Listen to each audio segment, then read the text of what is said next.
நீ அறியாததும் உனக்கு எட்டாததுமான பெரிய காரியங்களை நான் உனக்கு அறிவிப்பேன். இந்த ஆகஸ்ட் மாதம் தேவ பிள்ளைகளே, கடந்து இந்த செப்டம்பர் மாதத்துக்குள்ள கடந்து வருகிற நம்மை பார்த்து கர்த்தர் வாக்கு பண்ணுகிறார். நீ அறியாததும் உனக்கு எட்டாததுமான பெரிய காரியங்களை அறிவிப்பேன். எரேமியாவின் புஸ்தகம் 33வது அதிகாரம் 3வது வசனம் சொல்லுகிறது, என்னை நோக்கி கூப்பிடு, நீ அறியாததும் உனக்கு எட்டாததுமான பெரிய காரியங்களை நான் உனக்கு அறிவிப்பேன். இந்த செப்டம்பர் மாசம் 8 மாதம் முடிந்து 9வது மாதத்துக்குள்ள கடந்து வர நீங்க, பிரதர் நான் என்ன செய்ய போறேன், நான் எப்படி வாழ போறேன், என்னுடைய வாழ்க்கை எதை குறித்து ஓட போகிறது, இந்த மாதம் எப்படி இருக்க போகுது, இந்த மாதம் நான் என்ன செய்யணும்? கர்த்தர் சொல்றாரு, என்னை நோக்கி கூப்பிடு, நீ அறியாததும் உனக்கு எட்டாததுமான பெரிய காரியங்களை நான் உனக்கு அறிவிப்பேன். கர்த்தர் அறிவிக்கிறது ஏதோ சாதாரணமான காரியம் அல்ல. நம்முடைய அறிவிலே தோன்றாத, நம்முடைய சிந்தையிலே எட்டிடாத சில நன்மைகளை அறிவிக்கிறவர் நம்முடைய கர்த்தர். நம்முடைய வாழ்க்கையில நிறைய சமயம் நம்முடைய எவ்வளவு யோசிச்சாலும், நம்ம எவ்வளவு முயற்சி எடுத்தாலும் சில பாதைகளை கண்டுபிடிக்கவே முடியாது. சில காரியங்களுக்குரிய பதில நம்மளால எடுத்துக்கவே முடியாது. ஆனா கர்த்தரை நோக்கி நாம் சில வேளைகளிலே கூப்பிடுவோம் என்று சொன்னால், நாம் அறிந்து விடாத, நம்முடைய புத்திக்கு எட்டி விடாத சில நன்மைகளை கர்த்தரே நமக்கு நேராக நம்முடைய சிந்தைகளிலே வைத்து வெளிப்படுத்த வல்லவராயிருக்கிறார். இந்த சத்தத்தை கேட்கிற எனக்கு அன்பானவர்களே, ஒருவேளை என் வாழ்க்கையில எந்த பாதையுமே இல்ல, வனாந்தரமா இருக்கு, கர்த்தர் உங்களை பார்த்து சொல்றார், என்ன நோக்கி கூப்பிடு. நீங்கள் நிறைய சமயம் கூப்பிடுகிறதுல தவறி விடுகிறீர்கள், ஆண்டவரை கூப்பிடுகிறதில்ல. நிறைய சமயம் மனுஷனை நோக்கி கூப்பிடுற நீங்க இந்த சூழ்நிலையில ஏன் ஒரு முறை கர்த்தரை நோக்கி கூப்பிடக்கூடாது? மனுஷங்கிட்ட போய் இத்தனை ஆலோசனை கேட்கிற நீங்க இந்த ஒரு முறை, ஆண்டவரே எனக்கு ஆலோசனை தாங்கல, நான் ஏதாவது ஒண்ணு செய்யணுமே, அப்ப உடனே கர்த்தர் வந்து பேசுவாரா? ஆண்டவர் உங்க சிந்தையில, உங்க ஆவியில தன்னுடைய திட்டத்தை வெளிப்படுத்த வல்லவருங்க. ஒருவேளை அவசியம்னா லிட்டரலா கர்த்தர் வந்து பேசுவார்.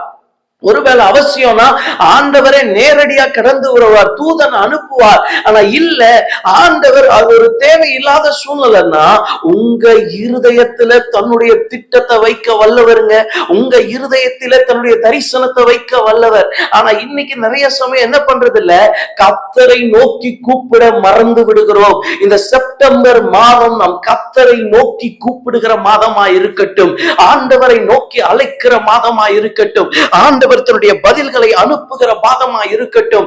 இன்று நீங்கள் கூப்பிடுவீர்கள் என்று சொன்னால், ஆண்டவர் உங்களுக்கு அறியாத, எட்டாத, புரியாத, விளங்காத நன்மைகளை செய்ய வல்லவர். இந்த மாதம் கர்த்தர் செய்வாருங்க.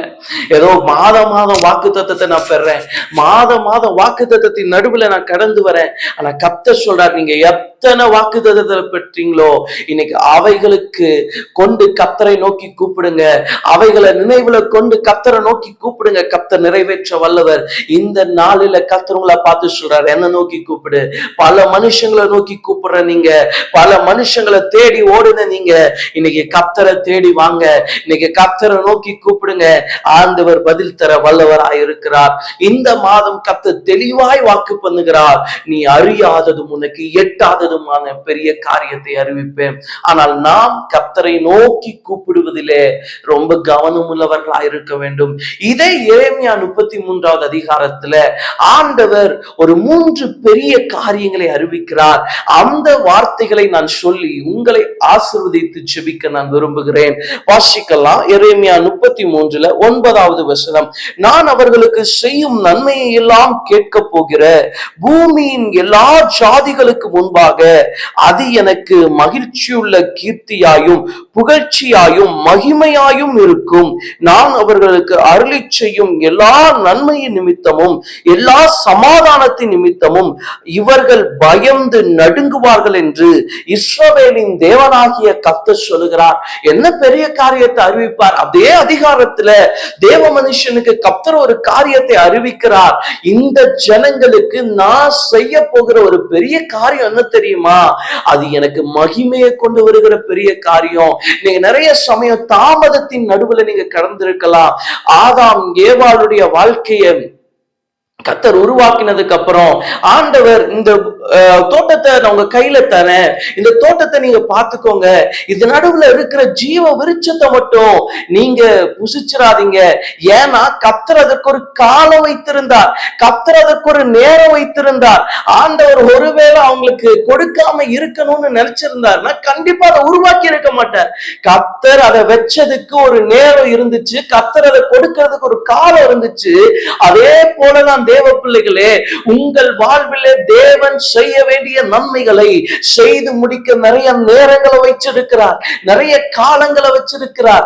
ஆனா இன்னைக்கு நம்ம நடக்கவே நடக்காதுன்னு முடிவு பண்ணிட்டோம். நம்ம காலம் வரைக்கும் வெயிட் பண்றோம். பிரதர், உங்க காலம் வரைக்கும் நீங்க வெயிட் பண்ணீங்க, உங்க டைம் வரைக்கும் நீங்க வெயிட் பண்ணீங்க, கர்த்தர் டைம் வரைக்கும் வெயிட் பண்ணீங்களா? ஆண்டவருடைய நேரம் வந்து கொண்டிருக்கிறது, கர்த்தருடைய நன்மை நடக்கிற நாள் வரப்போகிறது. இது எனக்கு நன்மை செஞ்சாதான் முடியும், ஆண்டவர் இந்த ஒரு காரியத்துல எனக்கு அற்புதம் செஞ்சாதான் முடியும். நீங்க இந்த சத்தத்தை கேட்கலாம். கர்த்தர் சொல்றாரு, ஆண்டவருடைய நாமம் கீர்த்தி, ஆண்டவருடைய நாமம் புகழ்ச்சி, ஆண்டவருடைய நாமத்தின் மகிமைக்காக கர்த்தர் அற்புதத்தை செய்ய போகிறார். இந்த சத்தத்தை கேட்கிற உங்க வாழ்க்கையில கர்த்தர் அற்புதத்தை செய்வார், உங்க பிள்ளைகளுடைய வாழ்க்கையில கர்த்தர் அற்புதத்தை செய்வார். இது ஏன் தெரியுமா?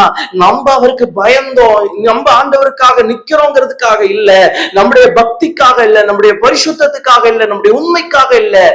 ஆண்டவருடைய நாமம் கீர்த்தி அடையும்படி, ஆண்டவருடைய நாமம் புகழ்ச்சி அடையும்படி, ஆண்டவருடைய நாமம் மகிமடையும்படி இந்த செப்டம்பர் மாதம் அநேக நன்மைகளை பெற போறீங்க. முதலாவது அறியாத பெரிய காரியம் என்ன தெரியுமா? ஆண்டவர் மகிமைப்படும்படியான பெரிய காரியங்களை செய்ய போகிறார். என்ன பிரதர், கர்த்தர் மகிமைப்படும் தான், ஆண்டவர் மகிமைப்படுகிற காரியம் தான். நான் உண்மையா சொல்லுவேன், நான் விசுவாசிக்கிறேன், அது சாதாரணமான காரியமா இருக்க முடியாது.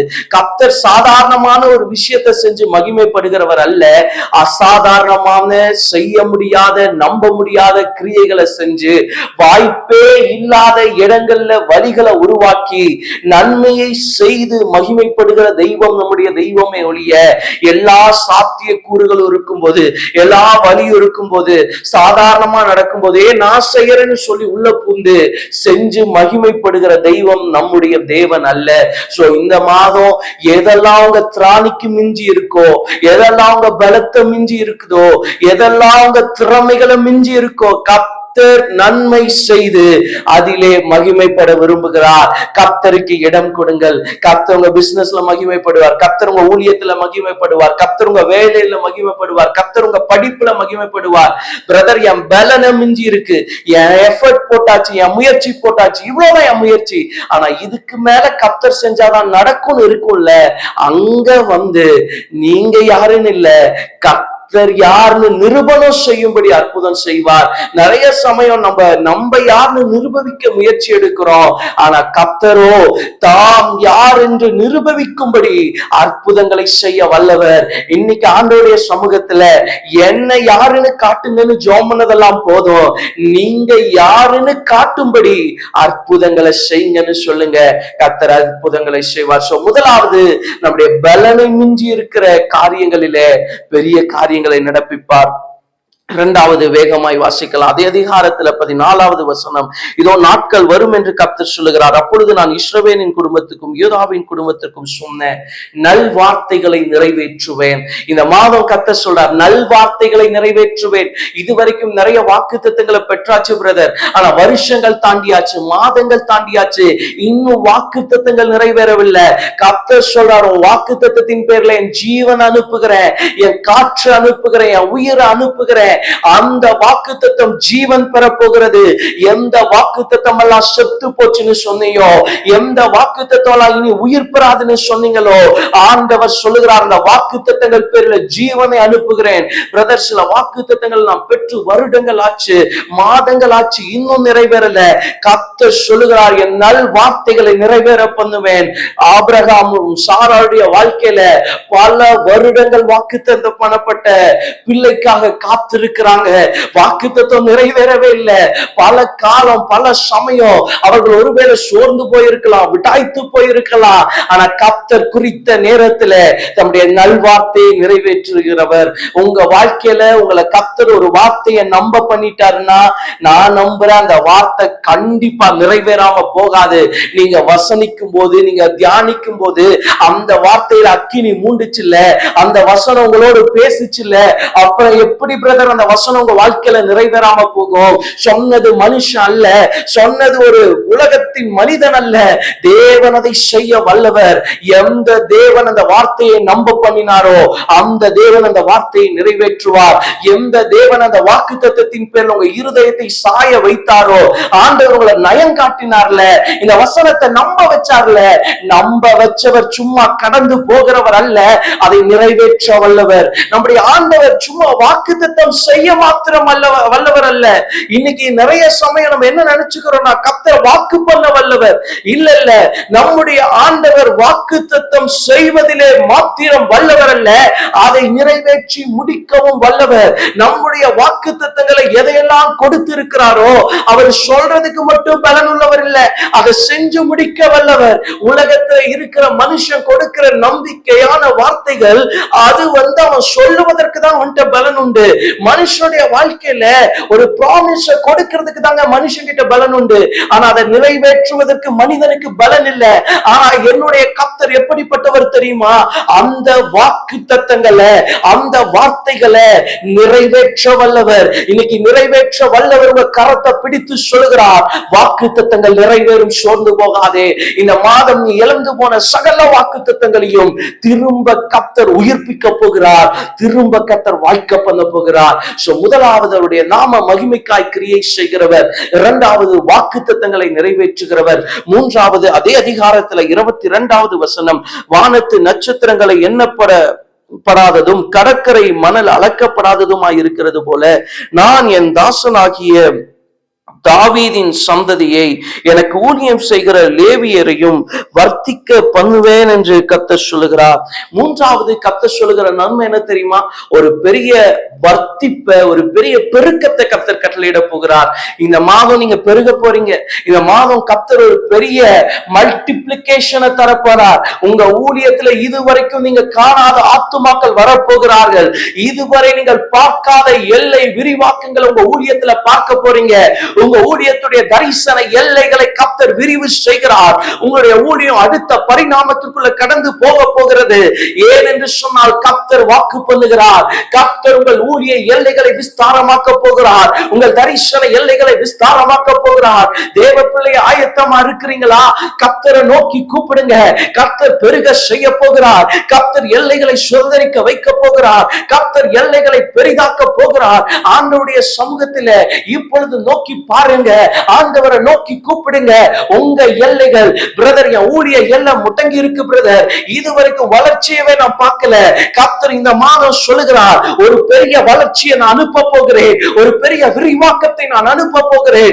இதுவரை நீ கண்டதெல்லாம் ஏதோ கொஞ்சமானதை நீ கண்டிருக்கிறாய், சாதாரணமானதை கண்டிருக்கிறாய். இதோ அசாதாரணமான நன்மைகளும் வாசல்களை தட்டுகிறது, அசாதாரணமான நன்மைகள் உன்னை பின்தொடர்கிறது கர்த்தர் சொல்லுகிறார்.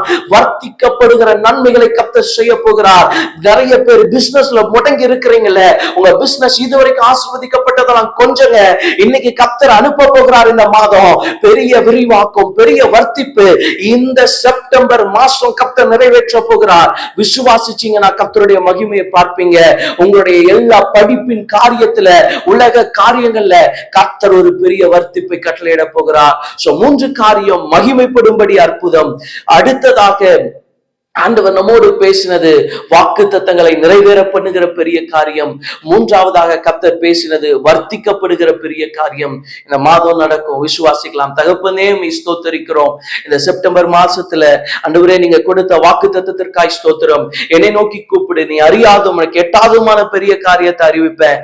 என் ஜனங்களுக்கு பெரிய காரியங்களை அறிவிங்கப்பா, பெரிய நன்மைகளை அறிவிங்கப்பா, ஆசீர்வதிங்கப்பா. ஆண்டவரே சொன்ன 3 ஆசீர்வாதங்கள் அவங்க குடும்பங்கள் பேர்ல, அவங்க ஊழியங்கள் பிள்ளைகள் பேர்ல, உங்க பிசினஸ் பேர்ல, உங்க படிப்பின் பேர்ல, வேலையின் பேர்ல, ஆண்டவரே சகல காரியங்கள் பேர்ல வருவதாக. இந்த மாதம் பிள்ளைகளுக்கு வெற்றியா இருக்கட்டும் சுவாமி.